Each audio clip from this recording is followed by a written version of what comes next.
সপ্তম শ্রেণীর শিক্ষার্থী বন্ধুরা আসসালামু আলাইকুম। আশা করি তোমরা সবাই ভালো আছো।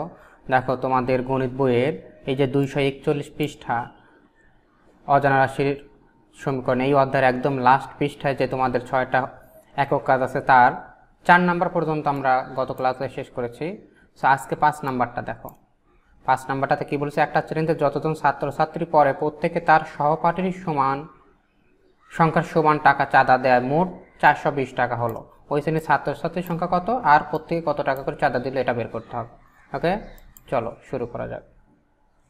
তাহলে দেখো, মনে করো তোমার ক্লাসে তুমি সহ 10 জন স্টুডেন্ট। 10 জন যদি স্টুডেন্ট থাকে তাহলে তোমার বন্ধু কয়জন হবে?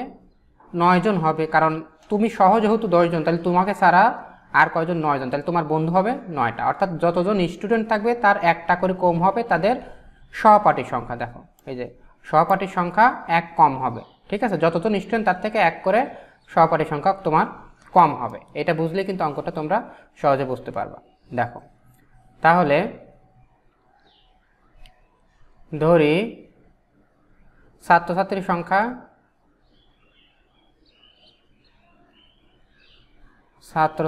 সংখ্যা x জন। কত? x জন। সুতরাং সহপাঠীর সংখ্যা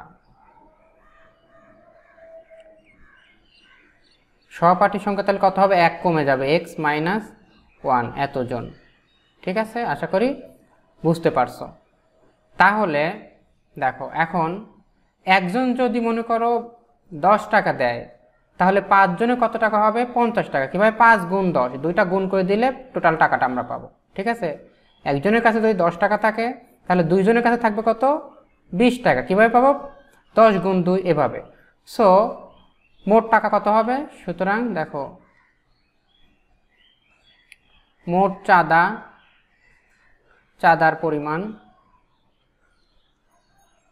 তাহলে কত হবে? দেখো x ইন্টু x - 1, যতজন আর এক একজন যত টাকা দেয় এটা দ্বারা গুণ করলেই মোট চাঁদা পেয়ে যাও। প্রশ্ন মতো এটা ইকুয়াল টু কত? দেখো 420 টাকা। 420। আচ্ছা আমি বলেই দিই, দেখো এই অঙ্কটা কিন্তু আছে তোমাদের ক্লাস 9-10 আছে, নতুন মানে পুরাতন বইগুলো তো ক্লাস 9-10 এর অঙ্কটা। সুতরাং ক্লাস 7 এ যেহেতু তোমাদের দিয়ে দিয়েছে, একটু বোঝা একটু কষ্টকর। সো একটু কষ্ট করে দেখো, তোমরা বুঝতে পারবে ইনশাল্লাহ। তাহলে এখানে জাস্ট আমরা কি করব? গুণ করে দেবো। এই x দিয়ে x কে গুণ করলে কত হবে? x square. আর x দিয়ে -1 কে গুণ করলে -x। আর এই 420টাকে এই পাশে নিয়ে আসো, মানে ইকুয়ালে বাম সাইডে নিয়ে আসলে -420 হয়ে গেল, ইকুয়াল টু 0। ঠিক আছে, তাহলে এখন আমরা এটাকে মিডল টার্ম করব। দেখো কিভাবে মিডল টার্ম করব। 420টাকে মিডল টার্ম এভাবে করব। দেখো 2 দিলে কত হবে? বা ফার্স্টে যদি 10 দেই তাহলে 42 হবে। 42কে 2 দিলে কত হবে? 21।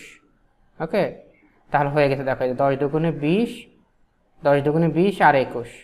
তাহলে আমরা পেয়ে গেছি এই যে যেহেতু 1 হবে তাহলে x স্কোয়ার মাইনাস যদি 21x প্লাস 20x মাইনাস 420 সমান 0। দেখো অর্থাৎ 21টা x থেকে 20টা x বাদ দিলে একটা থাকে, সুতরাং -21টা x প্লাস 20টা x ইকুয়াল টু -1টা x হয়ে গেছে। সো এখানে যদি আমরা x কমন নেই, x স্কোয়ার থেকে x কমন থাকে x, মাইনাস 21x থেকে x কমন থাকে জাস্ট 21, প্লাস এখানে 20 কমন নিলে 20x থাকে এখানে -21 ইকুয়াল টু 0। ওকে, দেখো তাহলে x - 21, দুইটা থেকে একটা নেব আর x প্লাস 20। ঠিক আছে, তাহলে কি হয় আমরা পরের পেজে করে দেখো x - 21। সুতরাং আমরা এখানে পাচ্ছি যে x - 21 ইকুয়াল টু 0 বা x সমান 21, আর একটা ছিল x প্লাস 20 ইকুয়াল টু 0 বা x ইকুয়াল টু -20। তাহলে দেখো x ইকুয়াল টু -20 গ্রহণযোগ্য নয়, কারণ কোনো সংখ্যা নেগেটিভ হয় না। সুতরাং x এর মান কত পেলাম? 21। ওকে, তাহলে দেখো ছাত্রছাত্রীর সংখ্যা তাহলে কত পেয়ে গেলাম এখন? কত? 21 এতজন ছাত্রছাত্রী। আর সহপাঠীর সংখ্যা কত? 1 বাদ। 21 থেকে 1 বাদ দিলে কত হবে? 21 বিয়োগ 1 ইকুয়াল টু 20 জন। ওকে, আশা করি বুঝতে পারছো। তাহলে এই যে কোশ্চেনে বলছে শ্রেণীর ছাত্রীর সংখ্যা কত? 21, আর প্রত্যেকের চাঁদার পরিমাণ কত? সরি প্রত্যেকে তাহলে চাঁদার পরিমাণ কত হবে, সহপাঠী সংখ্যার সমান চাঁদা দিছে, সুতরাং প্রত্যেকে চাঁদার পরিমাণ দেখো প্রত্যেকের চাঁদার পরিমাণ তাহলে 20 টাকা, যা সেটা লিখবা 20 টাকা। ঠিক আছে, কারণ সহপাঠী সংখ্যাও যা প্রত্যেকের চাঁদার পরিমাণ তাই, সুতরাং প্রত্যেকের চাঁদার পরিমাণ 20 টাকা। আশা করি বুঝতে পারছো। ঠিক আছে, সো আজকে আমরা দেখো 5 নম্বর অঙ্কটাও করে ফেললাম। সো আশা করি তোমরা বুঝতে পারছো। পরের ক্লাসটা দেখার আমন্ত্রণ জানাচ্ছি, এবং তোমরা যদি আমার চ্যানেলটা সাবস্ক্রাইব না করে থাকো তাহলে অবশ্যই চ্যানেলটা সাবস্ক্রাইব করবে, এবং তোমরা একটা কমেন্ট করে দিবে যেন ভিডিওটা আরও অনেকের কাছে চলে যায়। কমেন্ট করার জন্য তোমাদেরকে অ্যাডভান্স থ্যাঙ্কস।